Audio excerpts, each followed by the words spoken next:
تو چونکہ عجیب جد تک اس کے بعد ظاہر ہے کہ جب میں نے آرٹیکل لکھا، جب مجھے پتہ چلا، جب میں نے آرٹیکل لکھا انتخاب میں، تو اس ٹائم عجیب جد تک ظاہر ہے کہ دنیا میں نہیں تھے، وہ فوت ہو چکے تھے، تو وہ کراس چیک نہیں ہو سکا، لیکن 2-3 جگہ سے اس کی کریکشن مجھے ہوئی کہ جی نہیں، یہ عجیب جد تک صاحب تھے۔ اس کے بعد وہ شورش بلوچستان کا، وہ جو ایک بغاوت تھی، وہ ختم ہوئی۔ سردار عطاء اللہ خان مینگل لنڈن سے بلوچستان آئے، نواب خیر بخش مری صاحب وہ کابل سے بلوچستان آئے۔ یہ طالبان کا جب نیا افغانستان میں یہ 65-64 اس دوران نیا طالبان نے ایک آغاز کی تھی، ایک لڑائی کی افغانستان گورنمنٹ کے خلاف، تو حالات بڑے خراب تھے، تو نواب خیر بخش مری صاحب وہ بھی اپنے لاؤ لشکر کے ساتھ، اپنے لوگوں کے ساتھ وہ واپس آئے۔ جب طالبان نے ٹیک اوور کیا پورے افغانستان، اس ٹائم تو پورے افغانستان کو نہیں کیا، کیونکہ شمالی افغانستان جو شمالی اتحاد کے نام سے مشہور ہے، تاجک جو قوم ہے، ان کی ایک لڑائی چلتی رہی جب تک نیٹو نہیں آیا تھا 2001 میں۔ ایک لڑائی، مطلب وہ علاقہ، تاجکوں کا علاقہ طالبان کنٹرول نہیں کر سکے تھے۔ تو 20 سال آپ کو پتہ ہے کہ افغانستان میں کبھی حامد کرزئی، کبھی اشرف غنی، ان کی حکومت چلتی رہی امریکہ کے سائے تلے۔ دوبارہ اب طالبان نے ٹیک اوور کیا ہے افغانستان کو، ابھی 2 سال ہی ہو رہے ہوں گے اس کو۔ آج مجھے ایک کابل کا علاقہ ہے، کابل کا کوئی مین شاعرہ ہے، اس میں کوئی ایک بورڈ لگا ہوا ہے، اس بورڈ میں افغانستان کا نقشہ لگا ہے، اور اس افغانستان کے نقشے میں مبینہ طور پر بلوچستان اور KPK کو بھی شامل کر دیا گیا ہے۔ تو یہ ایک الارمنگ میرے خیال میں خبر ہے، جو میں نے آپ کو انٹرو میں کہا تھا کہ خبر میں نے آپ کے ساتھ شیئر کرنی ہے، وہ آپ اسکرین میں دیکھ رہے ہیں اس کو، کہ یہ کوئی مین شاہراہ ہوگا کابل کا، تو وہاں پہ یہ نقشہ لگا ہے، پینا فلیگ بورڈ لگا ہے، اور بورڈ میں آپ کا بلوچستان اور KPK حصہ ہے۔ اب اگر KPK یا بلوچستان کے کسی حد تک ایک حصے کو اگر آپ تھوڑا جسٹیفائی کر سکتے ہیں، کیونکہ طالبان جو ہے سرحد نہیں مانتے، افغان گورنمنٹ سرحد نہیں مانتی، وہ جو ہے ڈیورل لائن، وہ کہتے ہیں کہ جی یہ جو لائن ہے وہ ڈیورل لائن ہے، ابھی تک اس کا فیصلہ نہیں ہوا ہے کہ باؤنڈری کہاں سے کھینچنی ہے افغانستان اور پاکستان کی۔ ممکن ہے کہ یہ جو نقشہ ہے وہ اس کا پس منظر ڈیورل لائن کا نظریہ ہو، لیکن اس میں اگر تھوڑا آپ دیکھ لیں تو پھر پورا بلوچستان شامل کرنے کا اس میں کیا جواز کیا بنتا ہے۔ تو اس ایریا کو جہاں پہ وہ اگر طالبان گورنمنٹ سمجھتے ہیں کہ ڈیورل لائن ہے، تو ڈیورل لائن کا اس ٹائم کا انگریز دور کا ڈیورل لائن جو بنایا گیا تھا، تو وہ علاقے شامل کیے جانے چاہیے تھے، اس میں پورا بلوچستان کو پھر نہیں شامل کیا جانا چاہیے تھا۔ تو اس سے یہ ظاہر ہوتا ہے کہ افغانستان یا افغان گورنمنٹ جو بھی آیا ہو، اس کی بلوچستان کے حوالے سے توسیع پسندانہ عزائم رہے ہیں، اور طالبان کا بھی گورنمنٹ کی بھی یہ عزائم ہیں کہ بلوچستان کو افغانستان کا حصہ قرار دیا جائے یا افغانستان میں شامل کیا جائے۔ چونکہ طالبان اب خود فی الحال جو ہے وہ سروائیول کی جنگ لڑ رہے ہیں، اب تک ظاہر ہے کہ کوئی دراندازی کا یا اس طرح ان کے پاس قوت یا پاور نہیں ہے کہ وہ پورا ایک دراندازی کر سکے ریاستی حوالے سے۔ تو ممکن ہے یہ جو نقشہ دیا گیا ہے آنے والے وقت میں، ان فیوچر مستقبل میں ایسا کوئی توسیع پسندانہ کوئی کارروائی ہو سکتی ہے۔ اگر نیت میں ایسا کچھ نہ ہوتا، پھر یہ جو نقشہ آپ دیکھ رہے ہیں نا، پھر یہ نقشہ میں بلوچستان کو شامل کرنے کا کوئی جواز نہیں بنتا، کوئی تک نہیں بنتا، کوئی لاجک نہیں بنتی. تو شامل کرنے کا مقصد جو میں ذاتی طور پر میرا خیال ہے کہ وہ یہی ہے کہ شاید طالبان گورنمنٹ یہ سمجھتی ہے کہ مستقبل میں بلوچستان کو افغانستان کا حصہ بنانا ہے. ابھی یہ چیزیں پھر سوچنا ہوگا بلوچ لیڈرشپ کو کہ یہ جو محمود خان صاحب کبھی کبھی اسٹیٹمنٹ دے دیتے ہیں کبھی کبھی کہ وہ کولو، ڈیرہ بگٹی، سبی، نصیر آباد کا پورا ڈویژن، اس کو وہ کہتے ہیں کہ جی یہ برٹش بلوچستان ہے، یہ ایکچوئل بلوچستان کا حصہ نہیں ہے. تو شاید محمود خان صاحب جو کبھی کبھار جو ہے اپنا اسٹیٹمنٹ جاری کرتے ہیں یا اپنے خیالات کا اظہار کرتے ہیں،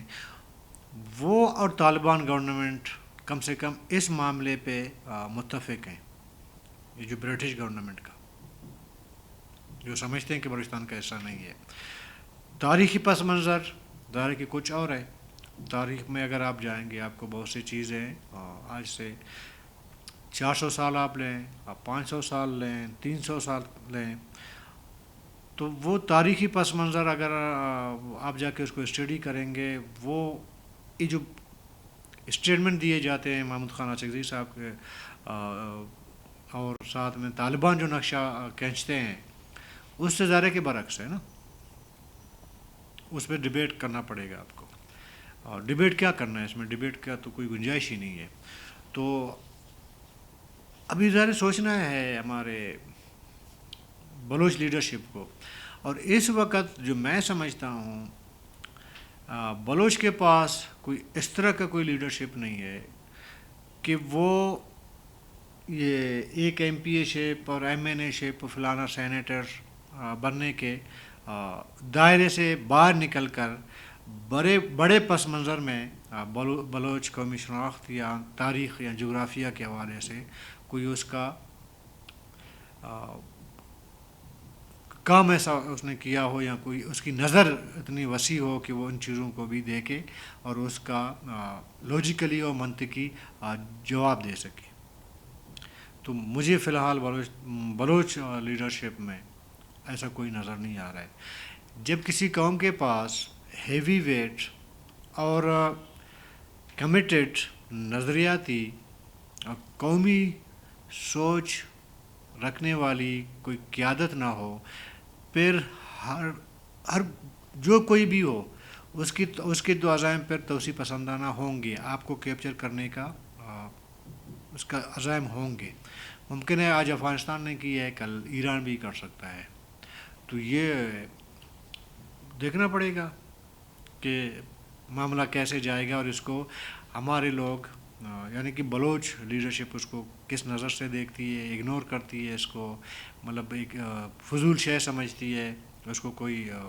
سمجھتا نہ ہو اس کو کہ کیا ہے، ایک نقشے میں اگر ڈال دیا یا اس طرح سوچتا ہو، یا پراپر اس کے لیے تھوڑا بہت ایکٹیویٹی بھی اس کا ہو. تو کل تک کے لیے اجازت دیجیے. اللہ حافظ.